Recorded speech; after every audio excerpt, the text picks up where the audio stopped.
Now is the time, a time you'll look back on, a time you adopt as inspiration. You will recollect this time, this moment, right now. Motivate yourself towards success. Overcome, take over.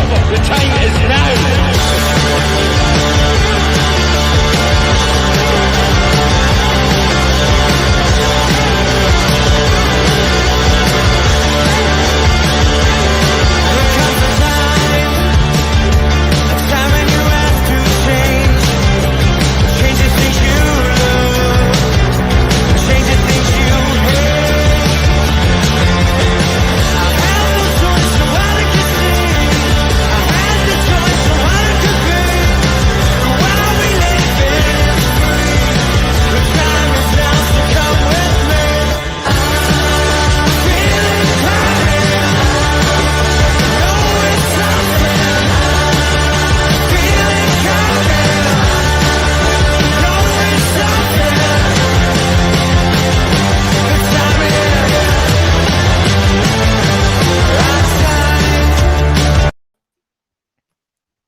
Hey, there we go. Never runs perfect, does it? But welcome, everyone, to Loaded Mag NUFC, and welcome back to Talk of the Toon. Love to bring the show to you when we can, to get the main man back on to talk all things Newcastle. But firstly, I'm here with the main man, Chris Hall, and it just feels like 24 hours ago we were on Wax and Lyrical about Eddie Howe's top four mags. How does it feel?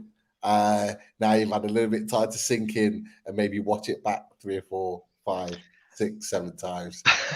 Do you know what, Pete? It's funny. I was watching that. I'm talking of watching things 4, 5, 6, 7, 8 times. I was watching a video that I noticed you retweeted earlier. I think it was from away days, and you know, all the fans singing on the train, and then the Tottenham fans sitting in the corner fuming.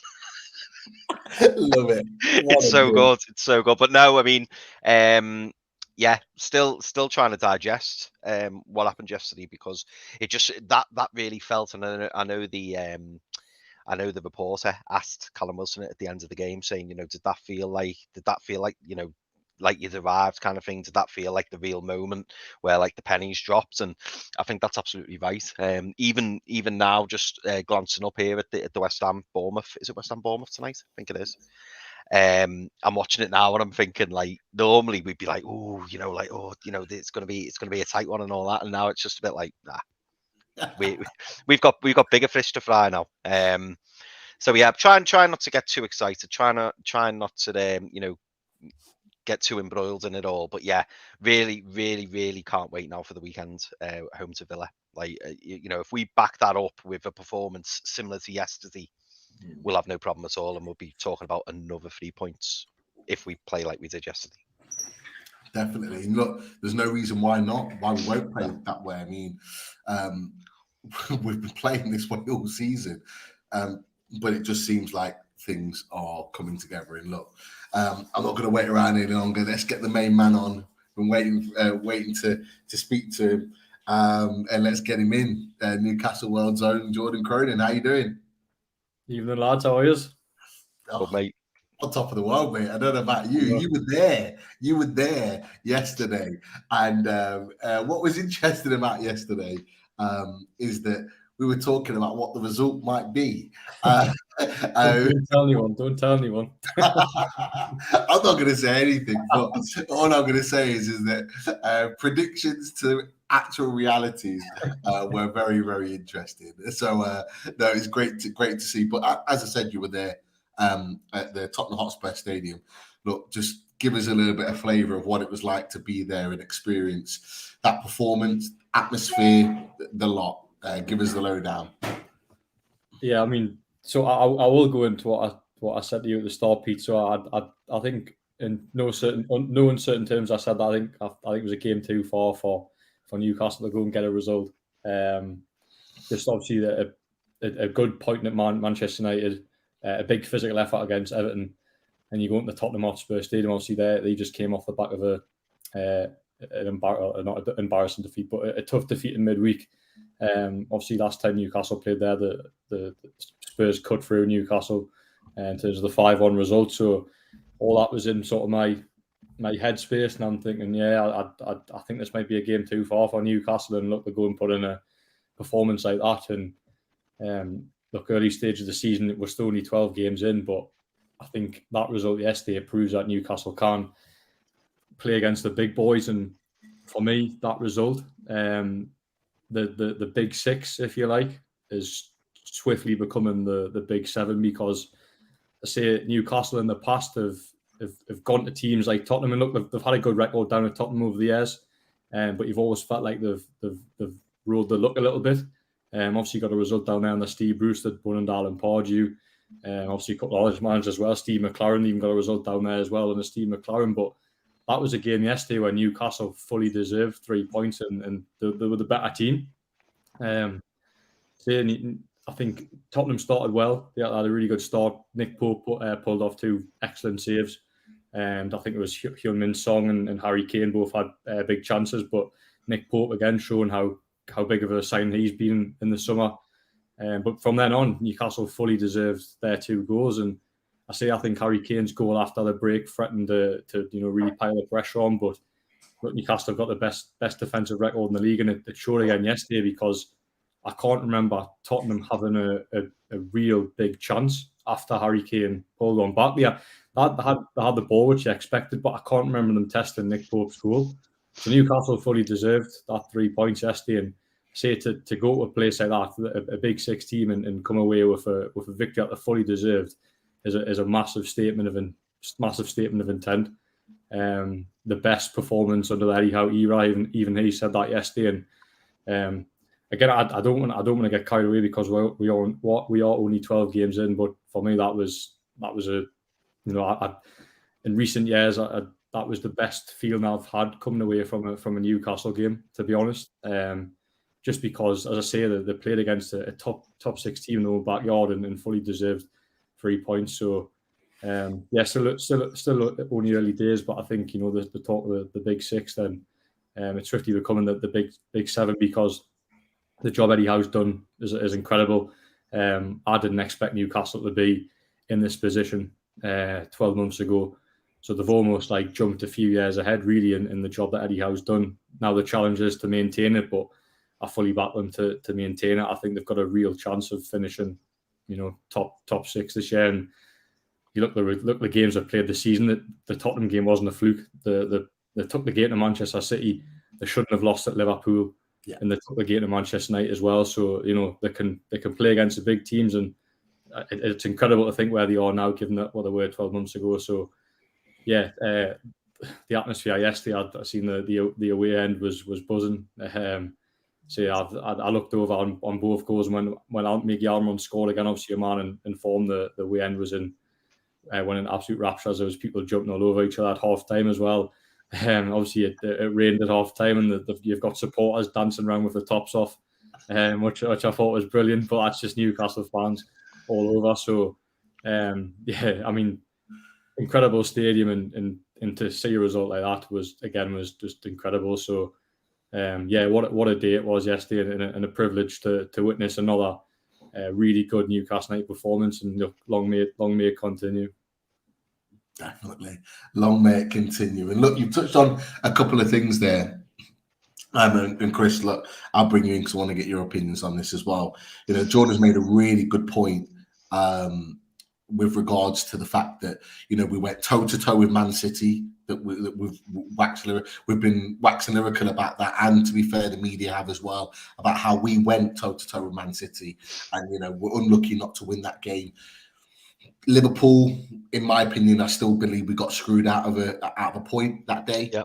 Could have been more if you then go a little bit further and look at the VAR with the Isak second goal. For me, I think they've got the angles wrong. But we can talk about that one all day. That one's a question mark too. Old Trafford, if Joe Linton gets that header, one off the bar and then off the post, if that goes in, again, Man United, other than that Rashford chance at the end, they didn't really look like knocking down the door. And then we do what we do at Spurs. All those top teams that we've played against already this season, we are showing that we can go toe to toe with anybody in this league on any given day. But the question is, I mean, I want to get your thoughts on that as well, Chris, but I want to get both of your thoughts on this, because Jordan, you've touched on it as well. Are we genuinely now firmly part of the big seven? You touched on it already, Jordan, but are we firmly now a part of that after what we've produced this season, or is there still a little bit of way to go? Chris, I'll come to you first. Just to answer the first part of your question, Pete, yeah, I totally agree with your summary there. In terms of Liverpool, Man City, Man United, etc. I think people kind of at the start people may have gone, oh yeah, they've done all right, but it's happened too many times now for it to be a coincidence or a little bit of luck. I think this is down to hard work, endeavour, Eddie Howe mainly. The players are playing fantastically, and Eddie Howe always praises the players, which rightfully so, because they're executing what he puts in place. But without him, I don't think we'd be doing as well as we are. In terms of us being classed as part of the big seven, I think people are starting to now. I wouldn't necessarily say, because I'm trying to be as modest as I can, I wouldn't necessarily say that we are yet, but I think people are really starting to sit up now and go, something special's going on here. You can see that even from the away fans, even just turning the telly on and watching the away fans. We're loud and we're proud, and we've got something to scream about now. We used to sing no matter what, and people used to say we got the best away fans and all stuff like that. But now we've got something to shout about, and we're putting the performances on the pitch to back that up. I'd actually go as far as to say, some people may think, and maybe I'm being a bit over the top here, but I think we're probably going to be in the conversation with most clubs where they think, oh, who don't you want to play? We don't want to play Man City, we don't want to play Liverpool, and we definitely don't want to play Newcastle.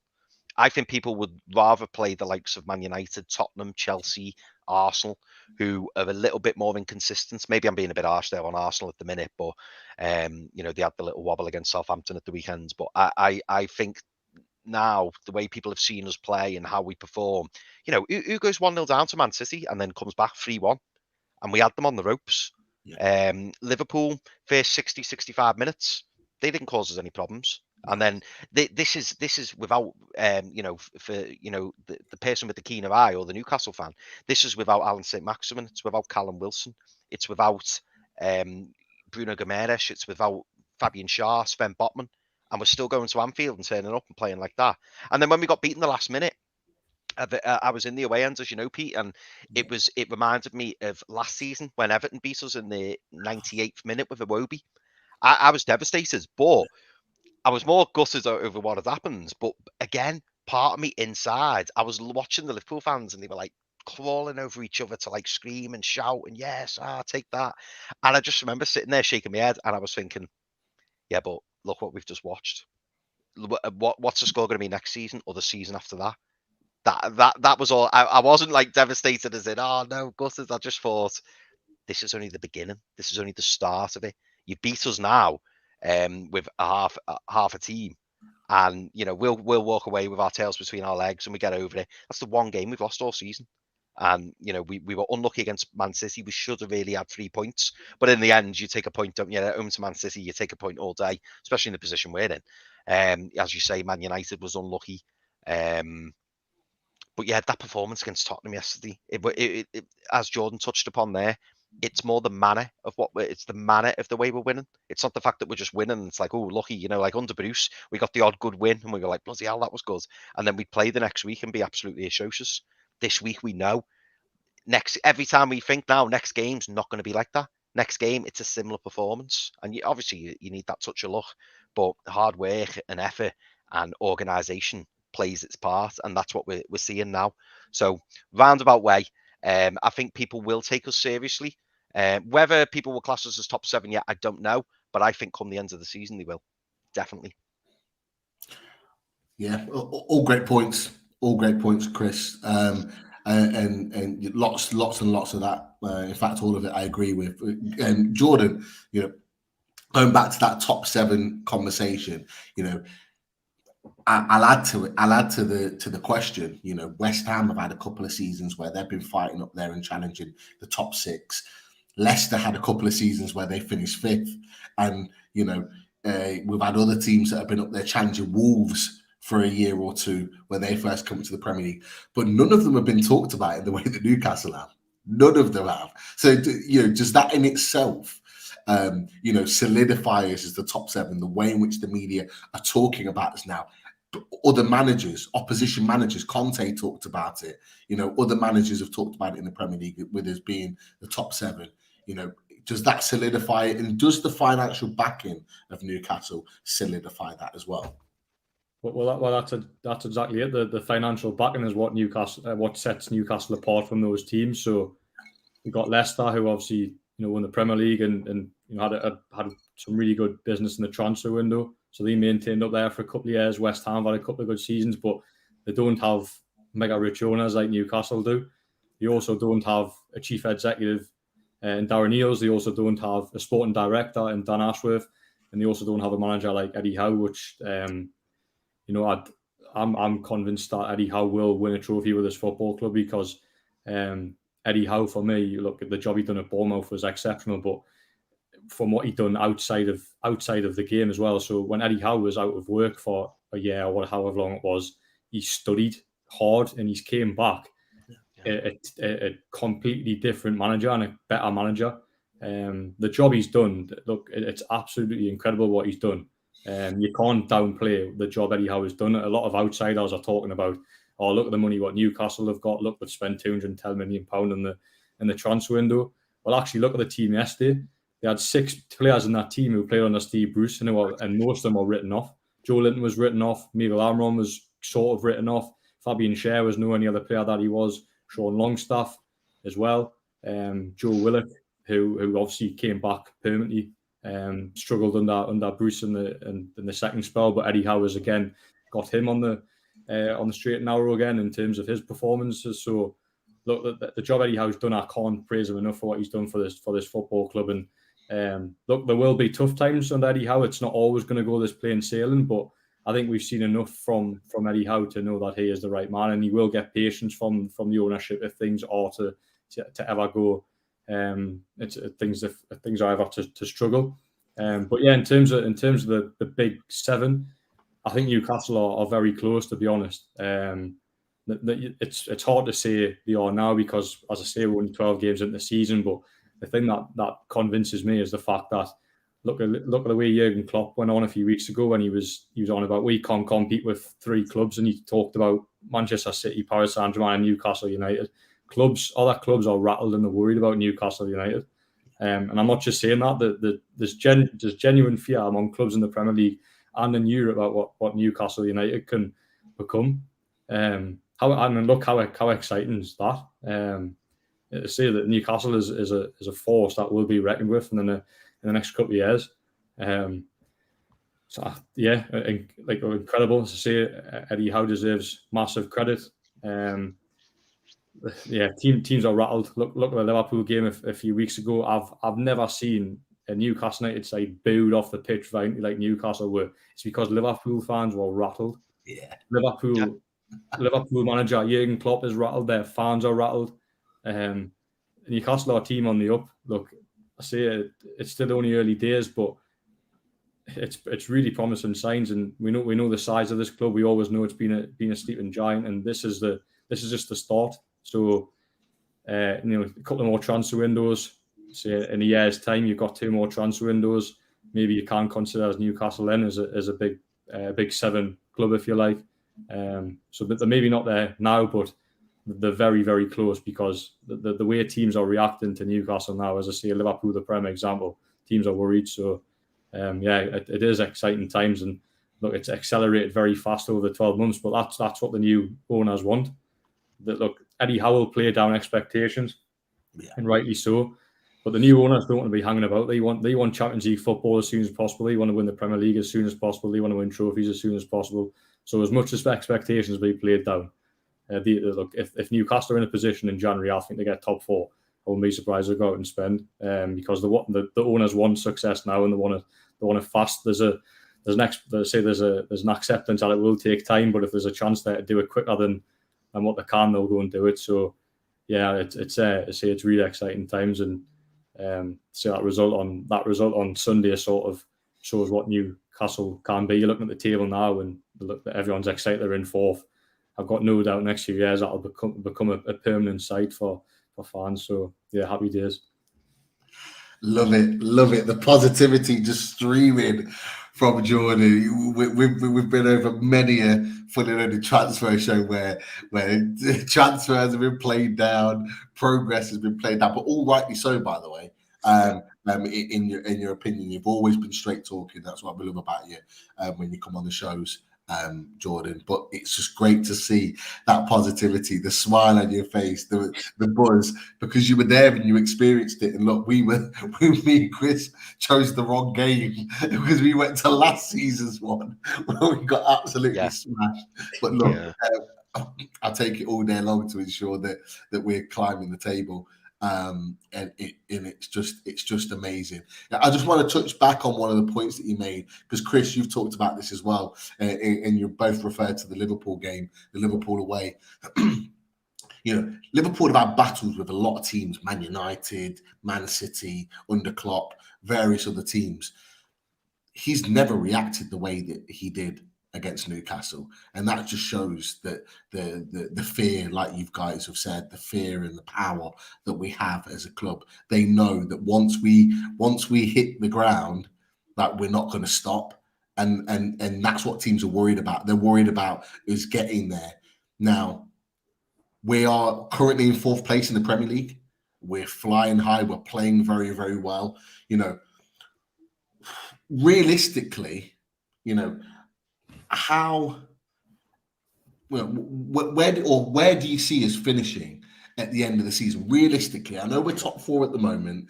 Where do you see us realistically finishing? Can both of you see us finishing in a European spot? And if so, where? And then a third question, if so, if we do finish in Europe, how early are we then in our progression in terms of how many years have we chopped off in our slow build to get to where we are in Europe? So I want to get your opinions on that. So there's a few questions there. Where do you think we'll finish? If we finish in Europe, where? Is it Europa Conference, Europa League, Champions League? And if so, if we do finish in Europe, what how quickly have we progressed through that project compared to what we were expecting to as a club? I don't know who wants to take that one on. So first question, will Newcastle finish in Europe this season? They're currently sitting fourth. I'll be surprised if they do. Finish in fourth, to be honest. But as I say, if they go into the World Cup with this momentum, and I think January is going to be quite interesting, because if there's an internal feeling that they can't actually go and get the top four, then January will be interesting in terms of transfer business. But I still think this season, a 7th place finish, even a Europa Conference League place, would be a brilliant step for the club, because this club hasn't had European football in I think about 10 years now. It is 10 years. So even to have that would be exceptional. And then going back to how many years have they cut off? Well, I think last season when Eddie Howe took over, you were looking at finishing 17th. They went and finished 2 points off the top 10. Now you're 12 games into this season, you're currently sitting fourth. So I think the aim this season probably would have been top 10, but there's a chance that they will go and get top 7, and that's what I expect minimum from them now. I do think they'll finish in 7th place. Potentially 6. I think a Champions League spot is just out of sight. But again, I think you've got to be happy with that. Expectations will be played down from Eddie Howe in the media. He'll never ever come out and say, we are aiming for 6th place, whatever, because he doesn't want to put pressure on the players. But not that internally they'll know that they've got a very good chance of finishing in the European spots this season, because, as I say, it's not just a fluke. These 12 games that they've came up against, I say, Liverpool, Manchester City, Tottenham, and Man United, and they've played well in every game and give them a game. So they'll take confidence from that. There's no reason why they can't go and finish in the top 6. But I think 7th is probably still probably still a realistic aim, and I think everyone would be quite happy with that. I don't know if there's another question in there, Pete. I can't remember. No, there was, but I'll come back to it after I've got Chris's opinion on where you finish. I'll kind of break it into two. But just before I ask Chris, Jordy Toon for life, I do apologise. I missed one of the positions out, lads. Champions. I missed that one out. And Jordy Toon for life pointed me wrong. So I apologise for missing out the position of champions. We could potentially finish as. I'll just throw that one in there. But Chris, where do you honestly, realistically think that we have a chance of finishing in the league, in your opinion? Yeah, I mean, at the start of the season, I hoped anywhere 8th upwards, based on last season and the fact that, let's be honest, since January this year, we've been mixing it with the top 4. So really, this run of form shouldn't come as that big a surprise. I think that for me, the biggest shock has been like the longevity of it, and the fact that we've had some really difficult fixtures. And I know I bang on about this most weeks, Pete, so I apologise for repeating myself. But we're in the position we're in now, and some fans may be looking at it and going, bloody hell, how are we not ahead of the likes of Tottenham, and Man United are still close to us, and Liverpool are still relatively near us, even though they've had this massive wobble that everyone keeps talking about. But we've actually got some really difficult fixtures out the way. If you consider the likes of Wolves away is never easy, Brighton away, we've played Man City, we've played Liverpool, we've played Tottenham, we've got Chelsea coming up. I think we've had a relatively difficult start to the season, yet the points would suggest otherwise.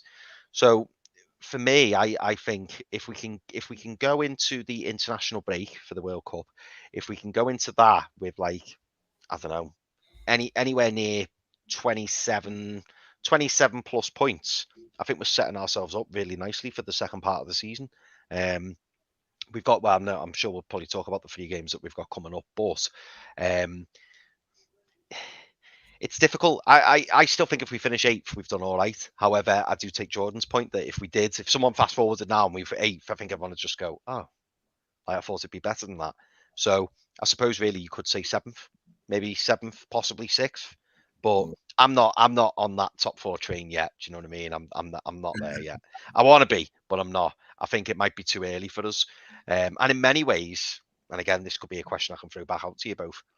Would finishing 8th be the worst thing in the world if we've made an improvement on last season, and then we go into the next season again with no distractions, no European football, maybe a couple more signings. I'm expecting us to sign at least 1, if not 2, in January, and then in the summer I'd expect maybe another 1 or 2.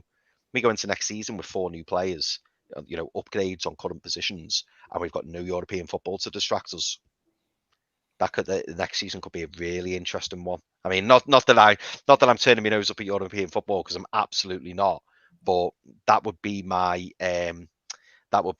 silver lining. I'd be thinking, well, at least we've got a full season to attack it, and I think that's probably why we're benefiting now, and why we'll benefit towards the end of the season, because these clubs who are playing regular European football and who are progressing late in the cups, they're going to struggle to keep up, whereas we're going to have them little breaks. So I ask you both, do you think it would be the end of the world if we didn't get European football this season? Yeah, it wouldn't. I mean, it wouldn't be end of the world. But I think if you're looking at the 8th place finish, I think there's probably pressure on to have a cup run. Yeah. So, but on the flip side of that as well, if they were to finish in European competition this season, does that impact your potential business in the transfer market? And does it? Yeah, that's true. And does it impact the likes of Bruno? So obviously Bruno's happy. Yeah, we've all read what he's been saying recently. Obviously, had his baby on Friday, which was called him little Geordie, which is quite nice. But I think Bruno wants to be playing European football. He wants to be playing Champions League football, and I think to miss out on that next season would probably be maybe a waste of Bruno's career, because he wants to be playing European football. It's no secret that Real Madrid are monitoring very closely. I say there was contact in the summer. There was a conversation between Bruno and Real Madrid as well. So that's a conversation for another day in terms of Bruno's future, because I wouldn't be surprised if it was this time next year and maybe Newcastle on European competition and Real Madrid would come in and would try and sign Bruno, because as much as Newcastle's project is really exciting and the potential has no ceiling, Real Madrid is a massive pull. It's one of the biggest clubs, if not the biggest club in Europe. So obviously that is a conversation for another day. But yeah, to answer the question, I think if you finish 8th, yeah, I see the logic in not having to play Thursdays next year, and you have that cleaner run. But maybe it does have a potential fallback in terms of transfer business and players' futures as well. But I think that Newcastle now again, we're still only 12 games in, but they've got themselves a position now where they're currently sitting 4th. They've matched some of the best teams in the league. Yeah, it would be a little bit disappointing to not finish in a European spot. But as I say, it's too early to say that now. If they finish 8th and have a cup run again, you just don't know how the season's going to be, how it will play out. Look, Newcastle could go on the rest of the season, get some more bad injuries, and will suffer. You don't know how the season's going to play out. But at this moment in time, I think in terms of current form, it would be disappointing if Newcastle didn't finish in the top 7. Yeah. I think we're at that point now where, because we've started so well, despite those 2 draws, despite the Liverpool and the Man City, that we could have been higher. I think there was someone in the chat just a little bit further up that mentioned actually, being in 4th is a false position. We should be higher because we should have had 11 more points. Yeah. That they said on there, and there's a genuine argument to say that could quite easily be the case. But yeah, I think a lot of fans probably would be disappointed if we finished below the 7th place. I think the players would be as well. I think there will be feet on the ground, but equally they'll be excited about the fact that, okay, we can get European football, but what type of European football can we get? What's out there for us if we keep performing like this?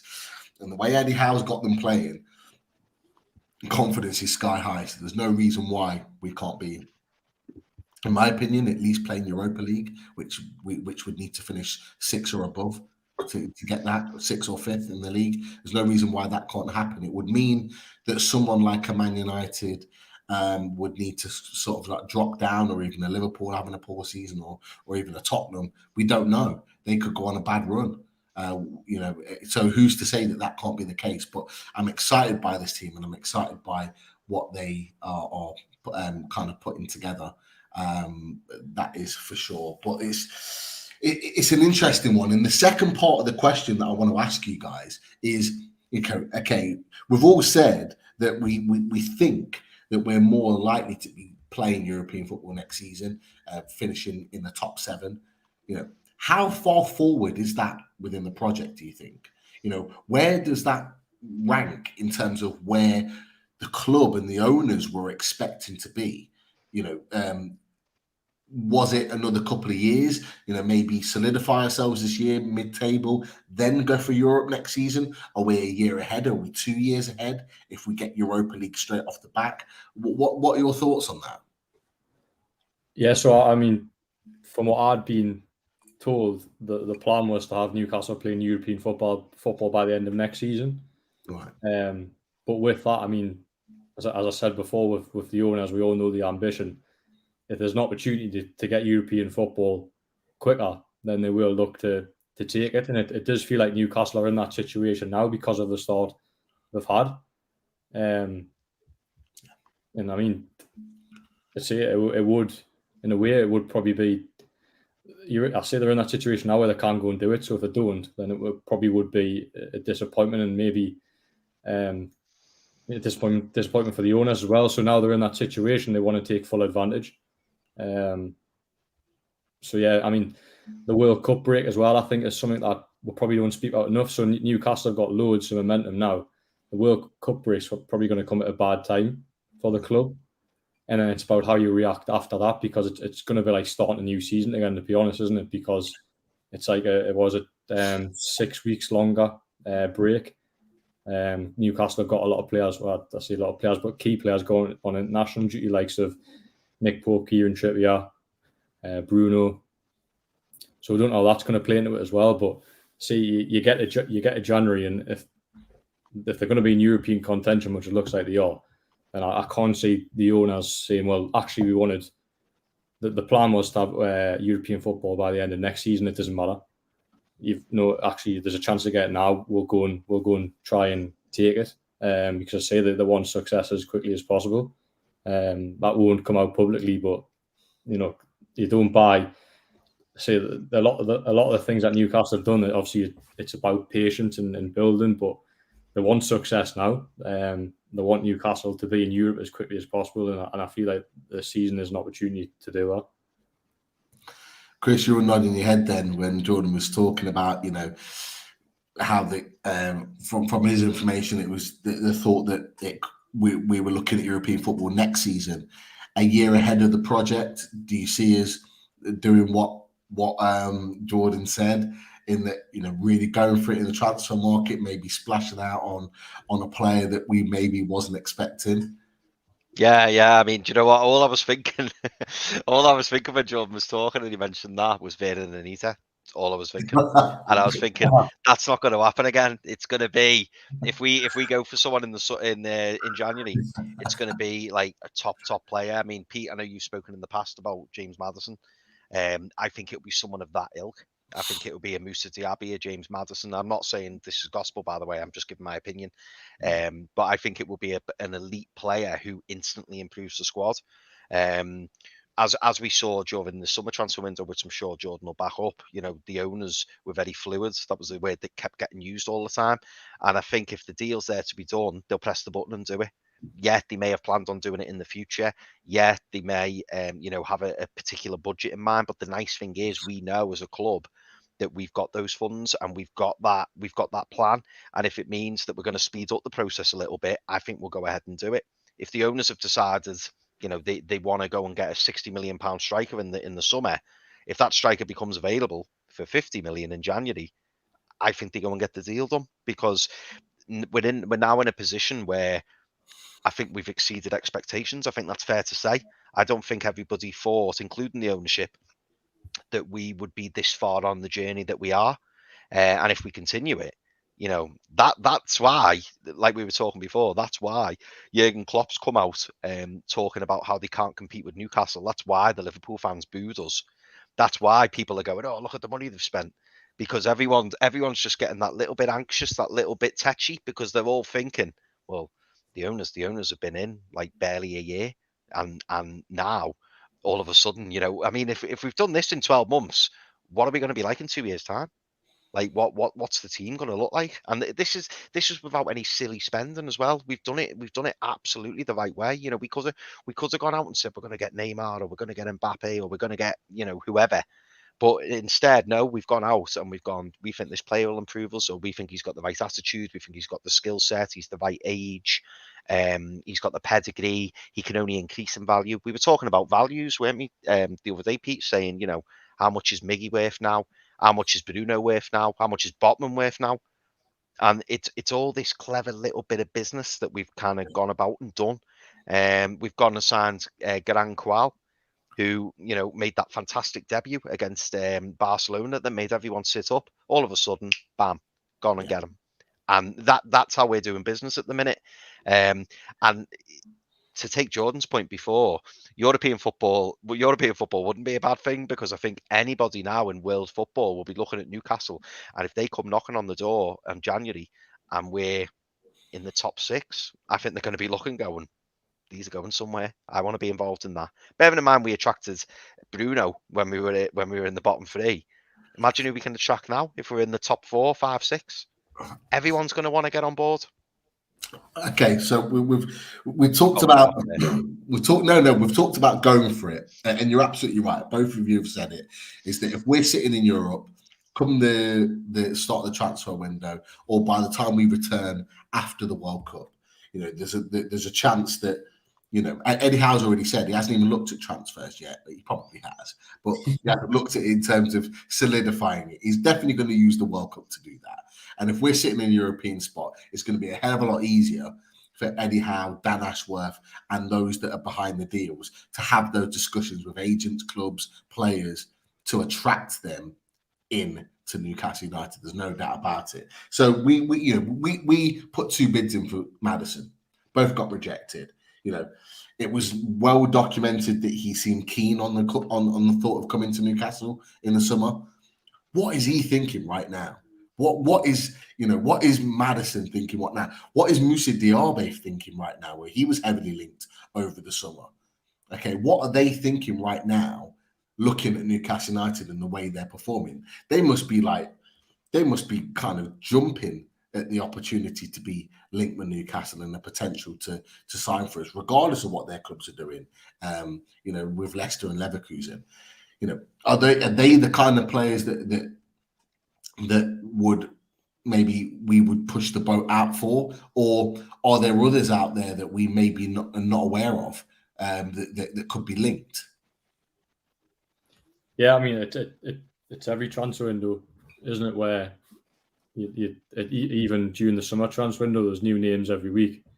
So it's always hard as sort of like from my profession anyway, to get hold of every single name, because ultimately Eddie Howe and the recruitment team at Newcastle United don't want you to find out, so you've got to try and do some digging. But yeah, of course there'll be players that crop in January that you wouldn't expect. But the usual sort of suspects, if you like, will pop back up. So you mentioned James Maddison there.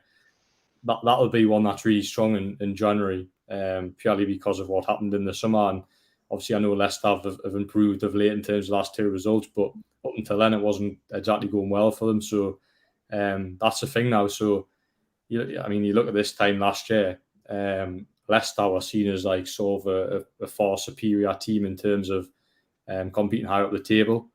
Now the tables have completely turned. It's almost like Leicester, the Newcastle of last year, where they've had a difficult start of the season, and there's questions around what they're going to do next. Do they have the funds to go and get themselves back near the top of the table, or is this Leicester for a couple of years until they can sort the finances out and get things going again? So Newcastle have jumped ahead of Leicester, and if you're James Maddison and you've got England ambitions and you're seeing a team that's wanting to qualify for Europe and probably will do by the end of the season, if not next, then look, it's a no-brainer for players. They're going to attract plenty of players, I say, but the thing I'll give Eddie Howe praise for, so a lot of agents will be on the phone in January saying, "Oh, will you take my client? He's really interested in coming."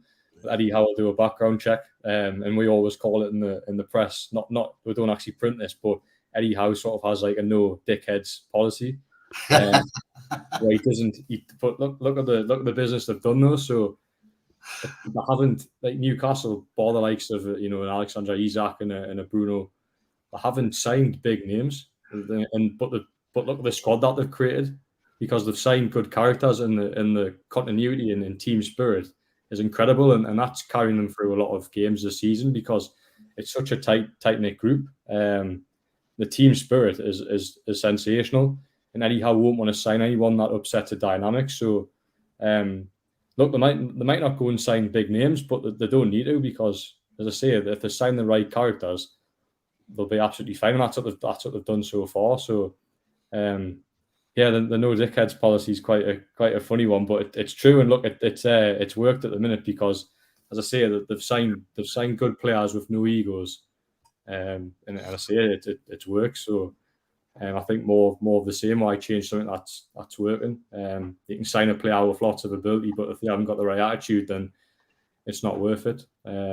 So that's how it will continue, and that's the working formula at the minute, and I can't see it change anytime soon. I love that. Look, I know Daz is watching. He couldn't make it tonight. You've heard it here first, the no dickheads policy. Daz, you know what to do in preparation for January.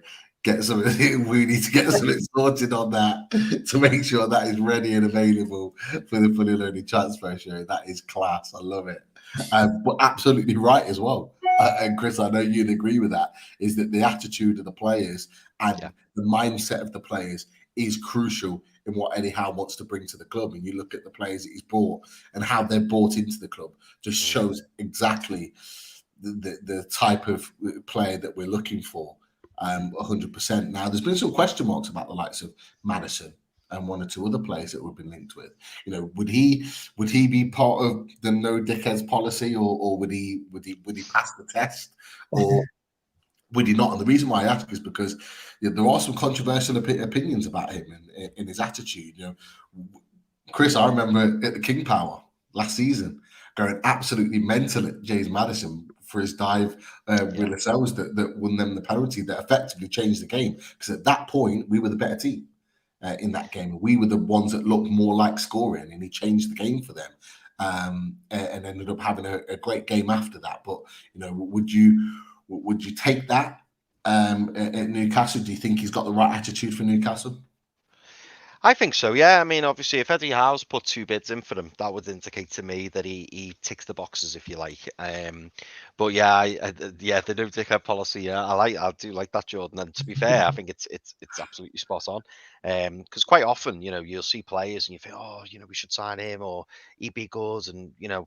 A lot of it is down to the individual, though. I mean, when you look at our team, you can see even when they go and celebrate with the fans, or when you see them in training or on the pitch together, even there's no like animosity, there's no jealousy, you don't see any of that. I'm not saying it doesn't go on. I'm sure it's not the perfect squad, but if you sign players who have got the right attitudes and who want to be there, want to do well, but kind of see the team as the main thing, not the individual.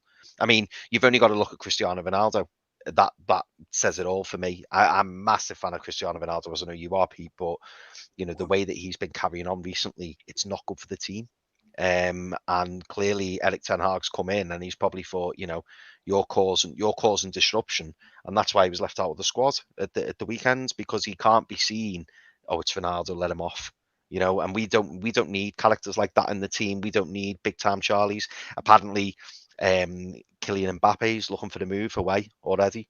Just signed that ridiculous new contract, which entitles him to specific rights when it comes to the club and the direction and the manager, and now he's looking to leave.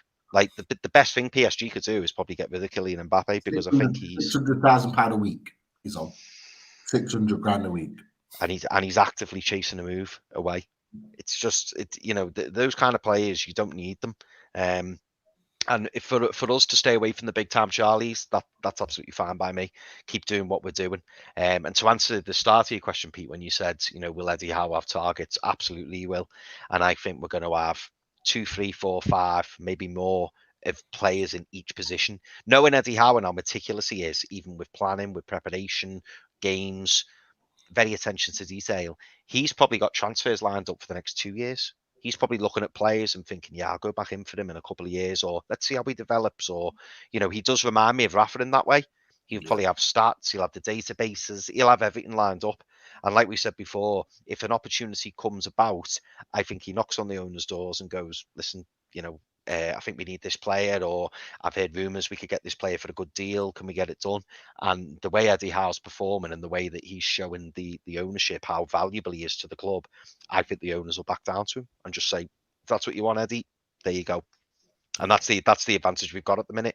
We all know, someone in the chat, it was unapologetically blue.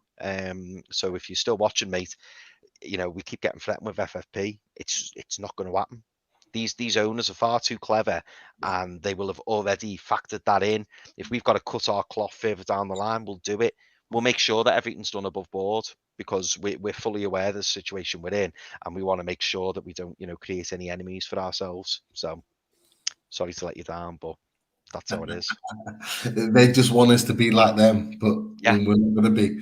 We're not going to make the same mistakes that Everton did and spend £500 million on nothing. And throw it down the drain. We've already. Let's face it. We've already spent better than them. We've only spent 200 million. How ironic! The Everton have spent all. When this turns to an Everton show, Everton have spent all this money on players, 500 million, whatever, and Everton defensively are the best they've looked in years, and that's through a 4 million loan signing of Connor Cody and Tarkowski on a free. Yeah. Because they've recruited correctly. They've looked for a player and they thought, let's bring him in. That's what we could do with at the club. And to be fair, Tarkowski, the captain of Burnley, Connor Cody, the captain of Wolves. So I think they've recruited very, very cleverly.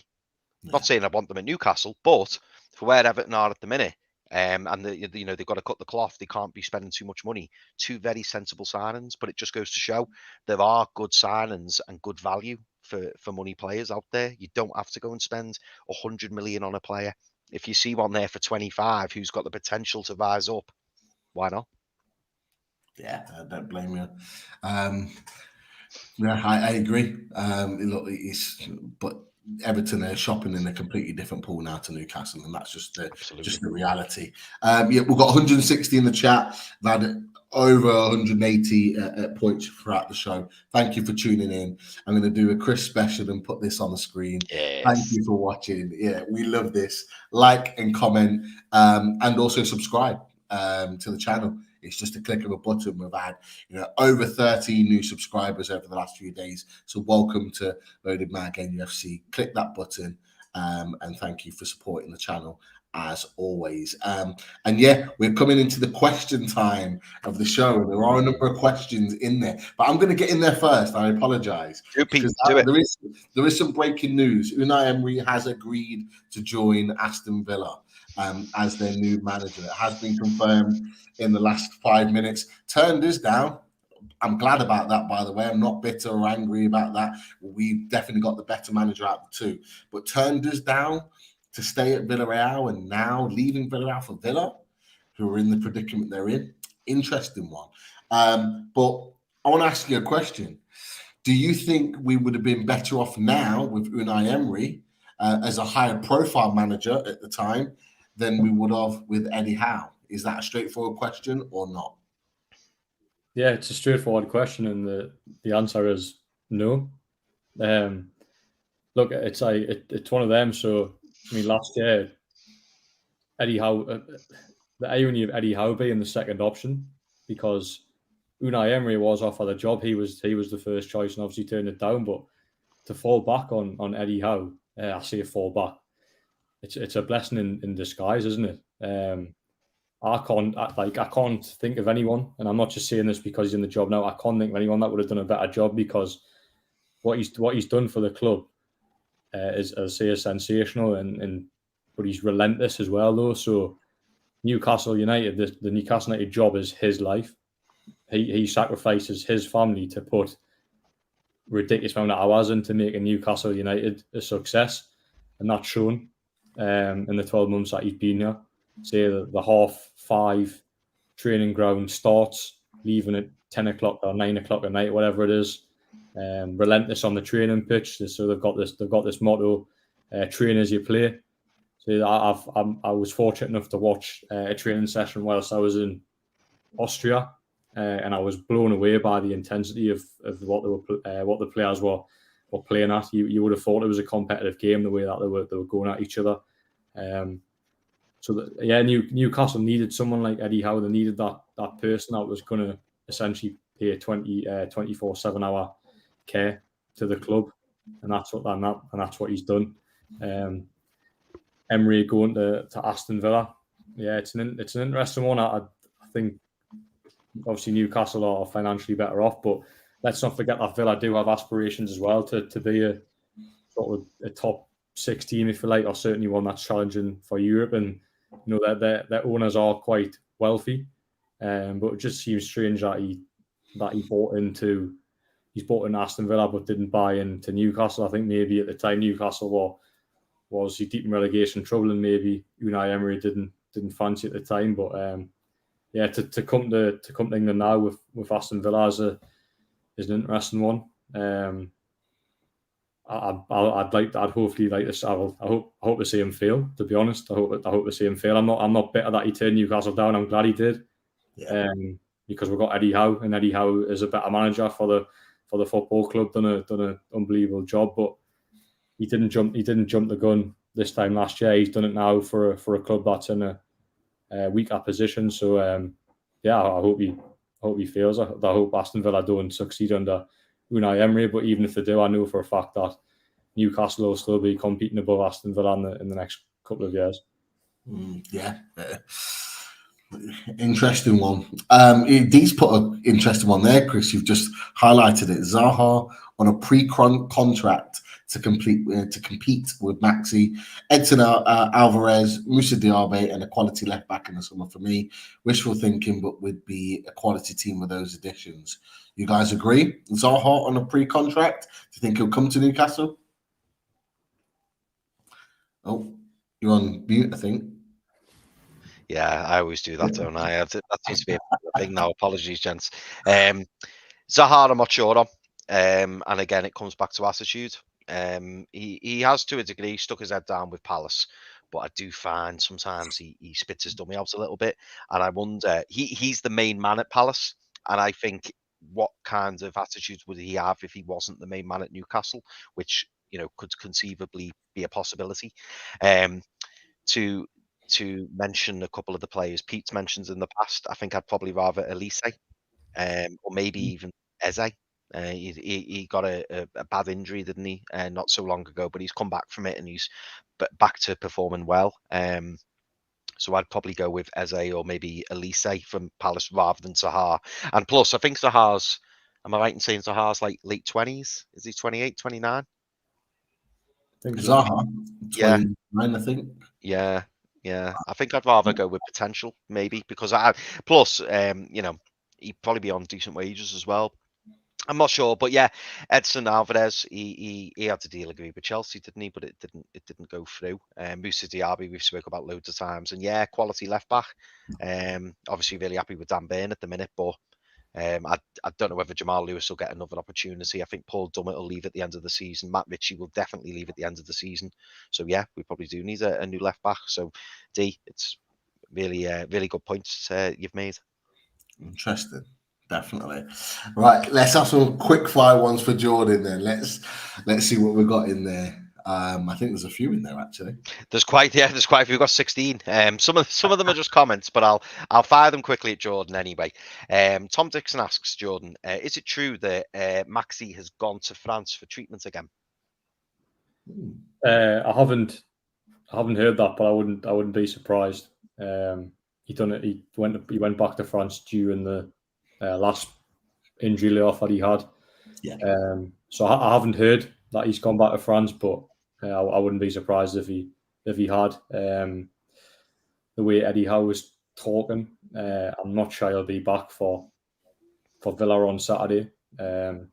He hasn't given any sort of timescale on when he'll be back, but the way he was talking on Friday, I just got the impression that St. Maxim wouldn't be back for Saturday. So yeah, maybe he is back in France if that's the case.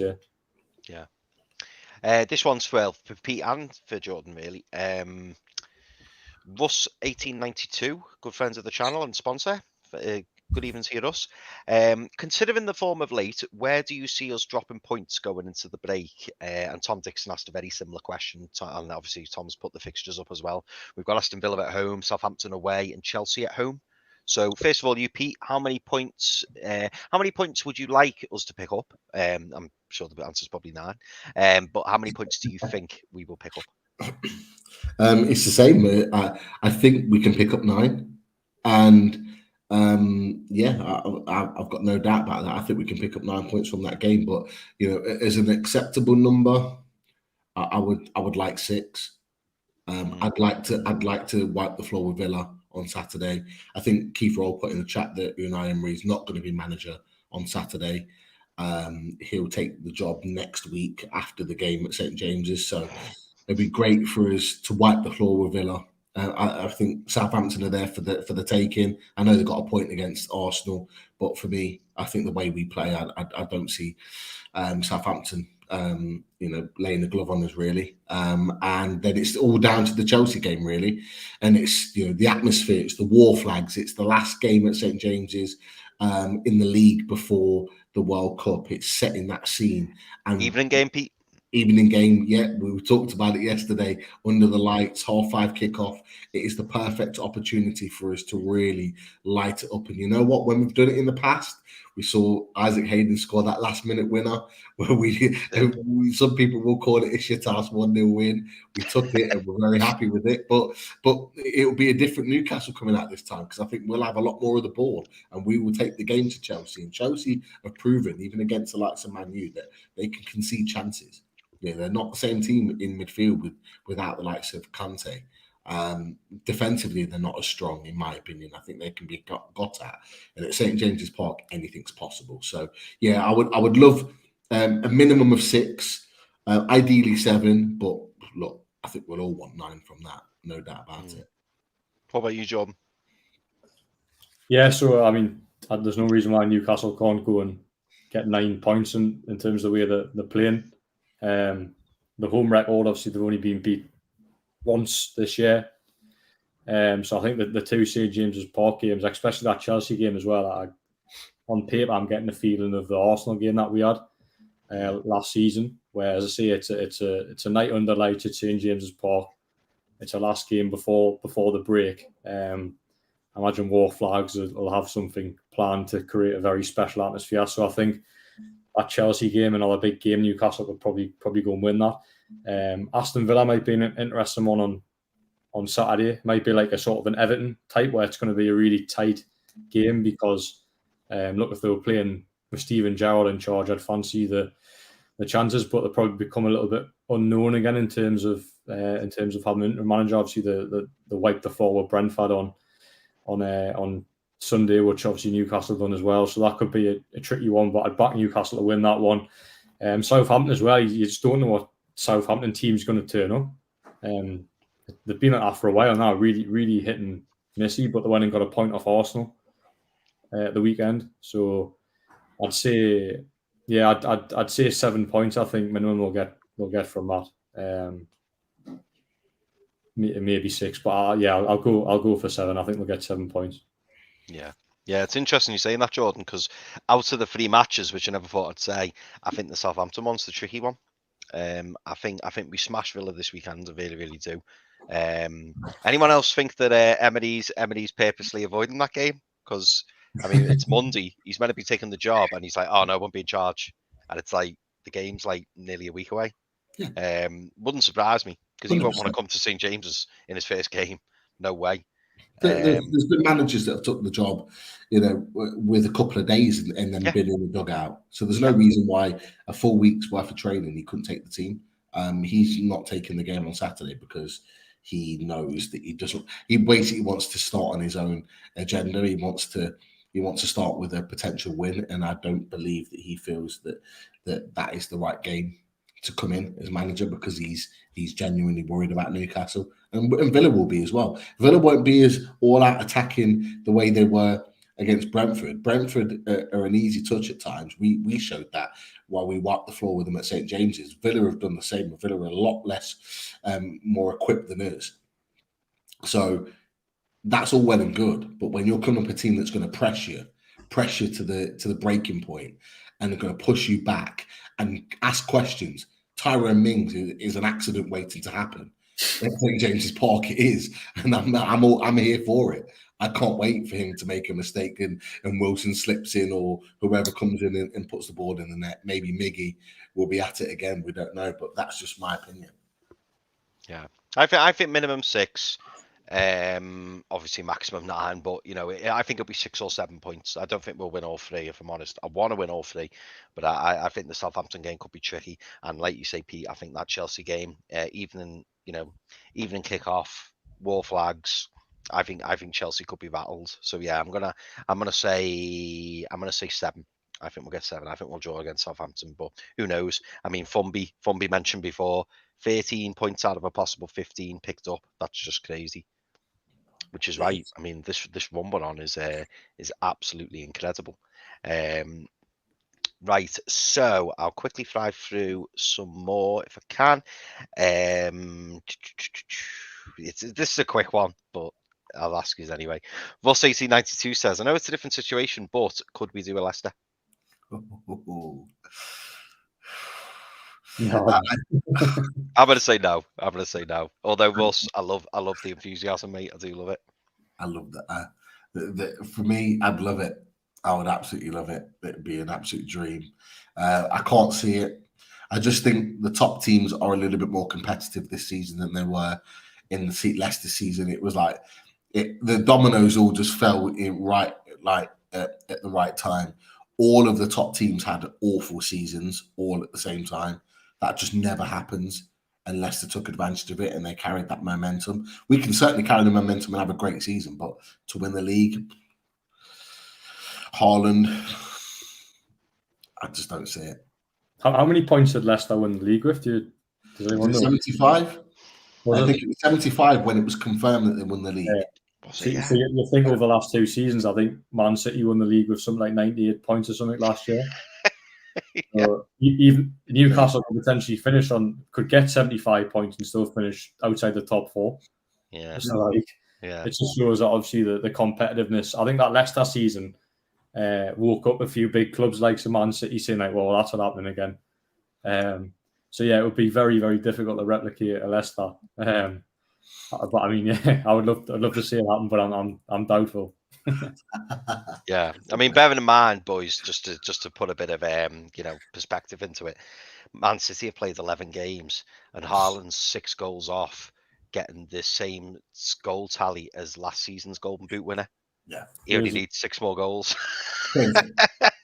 It's crazy. It's just it's that's what we're up against. Yeah. Yeah, it's just incredible. This is kind of a double-edged one, and this is something that we didn't speak about earlier, actually, Jordan, which is interesting. So we were talking about, top 4, maybe Europe. JKG says, if we qualify for Europe this season, how much of an impact will it have on our sponsorship deals? And then he's asked, do you think they take the risk with FFP and push in January? So it's interesting the way he talks in terms of the sponsorship, because we didn't even really talk about that. Do you think the sponsorship deals are all lined up, Jordan? Do you think they happen towards January after the World Cup? Or do you think we're maybe looking at next season and maybe it's the new kit sponsor, new manufacturer? Do you think we wait until the end of the season? Yeah, so I think they'll probably announce sponsorships will be sort of like commercial sponsorships and smaller sponsorships, if you like. The big one will come at the end of the season when they do announce a new kit sponsor, because the Fun 88 sponsor is being cancelled at the end of the season. That's been confirmed. So Newcastle will look to get a new kit sponsor, and I would be shocked if it wasn't a sponsor related to Saudi Arabia, because the local media were invited up to speak with Darren Eales a few weeks ago, and he spoke about Saudi Arabia being a sort of untapped area and a market that Newcastle could really attack and build a following over there.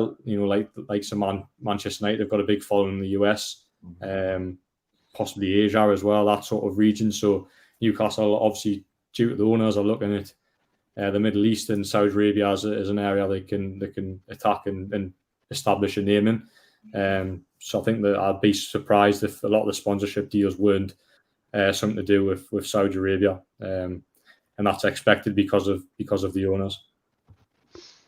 Yeah, I've got a few more questions for you, John, but I'll be as quick as I can because I know we're pushing for time. Geordie Toon for Life asks, does Jordan know if Eddie Howe has seen much of the city in different parts of Northumberland and Durham, etc.? And also, do we know how long his new contract was for? 4 years was the rumour. Does that sound about right, Jordan? Yeah, the club won't disclose how long the contract is. I asked for an answer on that, but they won't disclose it. They just keep saying long term. So. 8 years then, yeah. Years 8-year deal, yeah, definitely. So yeah, I'm not sure on that one. Has Eddie Howe seen much of the city? Yeah, he got asked last week. Actually, it was for the Sunday section, so it's always a bit more light-hearted and for the newspaper on a Sunday. And he got asked about settling into life in the northeast, and he said that he hadn't seen much of the city centre, but his family's up here now, so one of his sons plays for a local football team. So he goes out and watches his son on a Sunday. He was actually at Forest Hall a couple of weeks ago. Forest Hall was a team I used to play for when I was a junior. So his son was playing for the opposition up there, and he got a photo with all all the kids as well, which is quite nice. So he gets around and about the sort of the different local playing fields, if you like, where all the local sports clubs play. And he's said he wants to look at the sort of the Northumberland coast as well. He's got his dog up here as well, so takes the dog out. Wants to visit sort of the coastal areas as well. But in terms of the city centre, I don't think he's looked at it too much. But certainly the surrounding areas and following his kid around for his football on a Sunday is the most Eddie Howe seen of sort of Newcastle in the North East so far. That's very good, mate. Very good. Just an announcement from Keith Roll, if anyone hadn't seen it. Michael Carrick's been appointed as the new head coach at Middlesbrough, and Jonathan Woodgate is appointed as the new first team coach at Middlesbrough in the Championship, which is an interesting one. I was always a fan of Jonathan Woodgate. Well, not just as a player, but I thought he was a half decent coach. I don't think it really worked out for him. I don't think he should have took the Bournemouth job, but that's by the by. But yeah, there's an interesting combination, and it'd be interesting to see if that works. Two top players in their day, so see if they can do anything. I also wanted to ask, which is another key fold question, what are your thoughts on Richard Key's idea that Newcastle should move their training ground to London to attract star players? Yeah, I'm not going to give an answer on that. It's just stupid. It's awful, isn't it? Honestly, the way him and Andy Gray go on, you'd think Newcastle was a third world city. Yeah. They go on as if it's a complete nut a dump. Well, actually, it's not, and there's a lot of potential up here. So, yeah, this moving to London, it complete nut a tosh. I've got no reasonable explanation to give for that. It's just complete nut a nonsense. Just them two again trying to spark a reaction from the Newcastle fan base.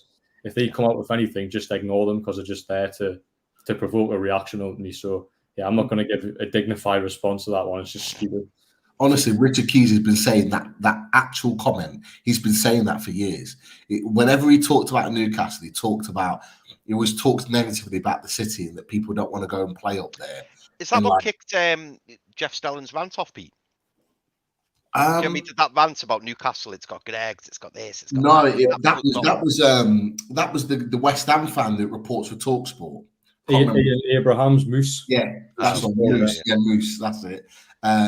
He talked really negatively about Newcastle, and it was on the back of someone else talking negatively about Newcastle. I'm not sure if it was Agbonlahor or somebody else talked really negatively about Newcastle. He jumped on the bandwagon, and that's where Jeff Stelling came in and was like, hold on a second, and really kind of gave him one. And to be fair, Moose properly backed down afterwards. After he said that, because he thought he could get away with a comment like that. But Richard Keys had been saying that the same point about Newcastle should open up a training ground in London. It would attract more players to the club. They could train down there all week and then go and play match days on there. Like, it defeats the objective of being a club in the city. It just doesn't make sense. It does not make sense at all. But again, like I said, Jordan's right. He just wants to stay relevant. Yeah. What way to stay relevant is to talk about Newcastle, because Newcastle are the hot topic right now. Yeah, that's right.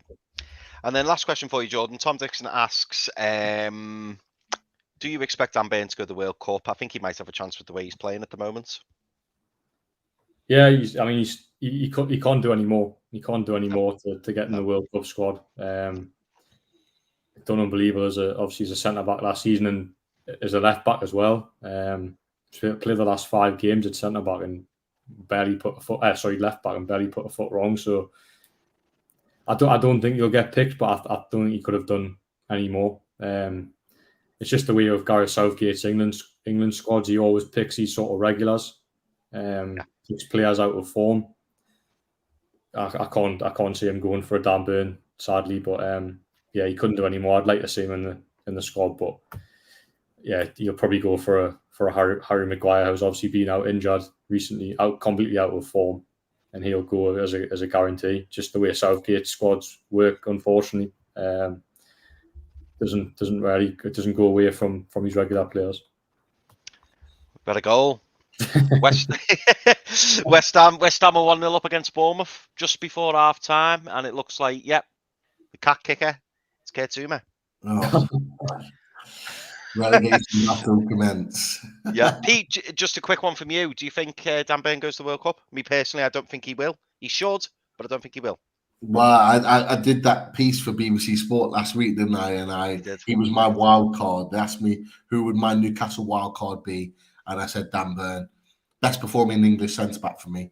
And you go back as far as January when he was actually the best performing centre back when we signed him in English centre back in the Premier League when we signed him from Brighton. He continued that form. Why he didn't get into the England squad in March, I've got no idea, because he was performing that well. And then he's just continued it on. And he's doing it at left back. He's just as comfortable, if not more comfortable, at centre back. He is part of the best defensive team in the Premier League. Sven Botman's been recognised off the back of that and is now in the provisional squad for the Dutch national team. So, if they can make that decision and right their wrongs, because he should have been in there a lot sooner, then why can't England? And it's down to Gareth Southgate. He just picks his close-knit players that have gone through the under-21s, that have gone through the system. He sticks with those players, and he doesn't like to deviate with players that have come from or had other elements of their career and gone in different directions. I just don't agree with it, but he should be in there. There's no doubt, but unfortunately, I don't think he'll make it. And then last thing I'm going to put on screen, Pete, before you go to the comments, and this is to the sponsors, and this is a new change in tack. Dark by Design, fantastic comment. Smash that like button if you want European football. So if you're watching and you want European football, hit the like button. Smash it. It might just work. It might just work. You never know. He's got to click that button to find out. But look, thank you everyone in the chat. You've been amazing with all your questions for Jordan. It's been absolutely a fascinating talk, which it always is. And it's nice to just kind of bask in the glory of fantastic wins for Newcastle and what has been a brilliant week for Newcastle and Old Trafford, Everton, and then at the Tottenham Hotspur Stadium. But of course, we recognise our sponsors as we wrap up the show. Shyburns, Simon's been in the chat. Welcome, Simon. Always a fantastic sponsor and support of the channel. www.shyburns.com for all of his fantastic gear. That is a huge support to mental health. As it says on that picture there on the t-shirt, mental health is not a dirty secret, and in fact it is Mental Health Week this week, so show your support for all things mental health.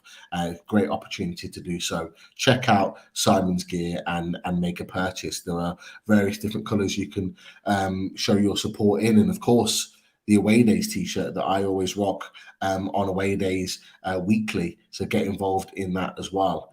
Huge thank you to Pins and Prints for all your fantastic pins and prints. Maybe we'll be seeing some of those fantastic Miguel Almiron goals, just like that one against Fulham, popping up. There'll be prints coming out all over the place from Miguel Almiron with the form that he's in. But show your support for Pins and Prints. And of course, Marty, I think Marty's been in the chat tonight. Great support of the channel. Thank you for all your support as well. And check out Machine House's gear. They've got some awesome gear, and there'll be more to come as well, so keep an eye out for that too. Lots and lots to come. And of course, we can't go without saying a massive thank you to the Geordie Rise Dean, huge supporter of the channel. Thank you, Dean, as always. Rocking out the Geordie Rise gear, lots of different alternative gear available, including these absolute fantastic tops here as well. So get involved in that. And of course, we can't go without welcoming our new sponsor, the Radiator Shed. So Russ has been in the chat. Thank you, Russ, for your continued support since joining Loaded Mag NUFC as a sponsor and before as well. Jordan's in the doghouse. He's in the Radiator prison this week, and we obviously show our support for all things that Russ does. And that, look, he's Radiator Shed is a northeast-based company.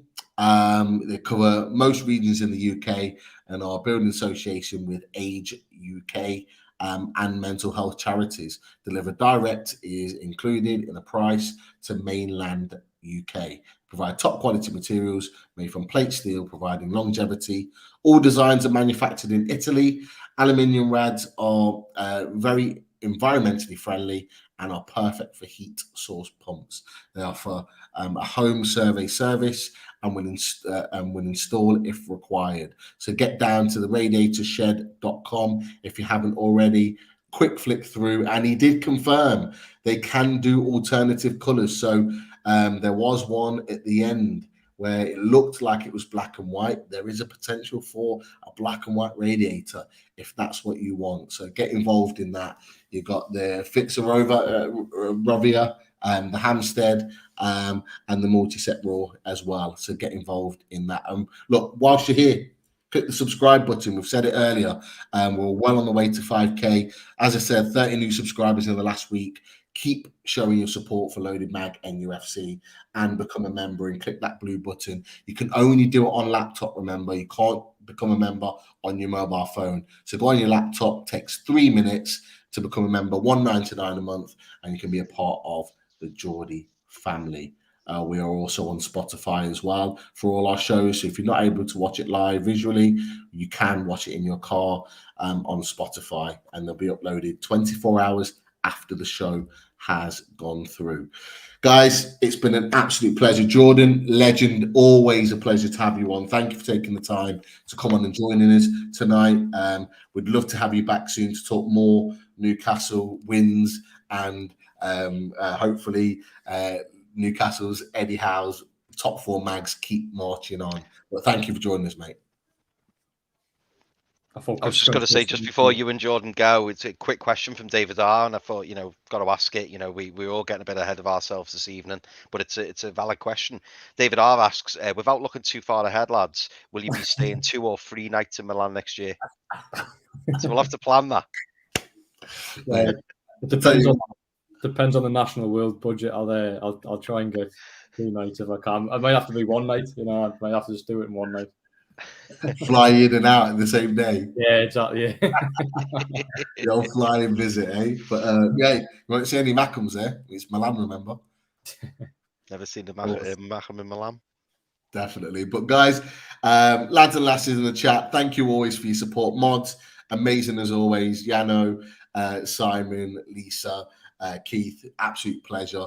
As I said, Jordan, it'd be great to have you on in the future, in the next week or so. We'll be in touch. We'll sort something out and we'll get you back. Brilliant to have you on, everybody.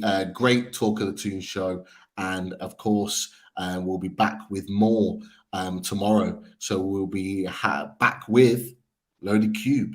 The Cube is back for Newcastle fans to come and show your support and talk all things Newcastle United. So don't miss that one. And of course, away days will be back Friday, 8 o'clock, where we've got Rich Sutherland, who's a Newcastle-based Aston Villa fan. We've had some great chats with him before. We'll be back with more in the next few days. So look out for that. And Summer is there showing her support in the chat. She's here every night now, lads. Every night. Thank you so much. And of course, keep supporting the channel. You guys take care. Have a fantastic evening. Bye.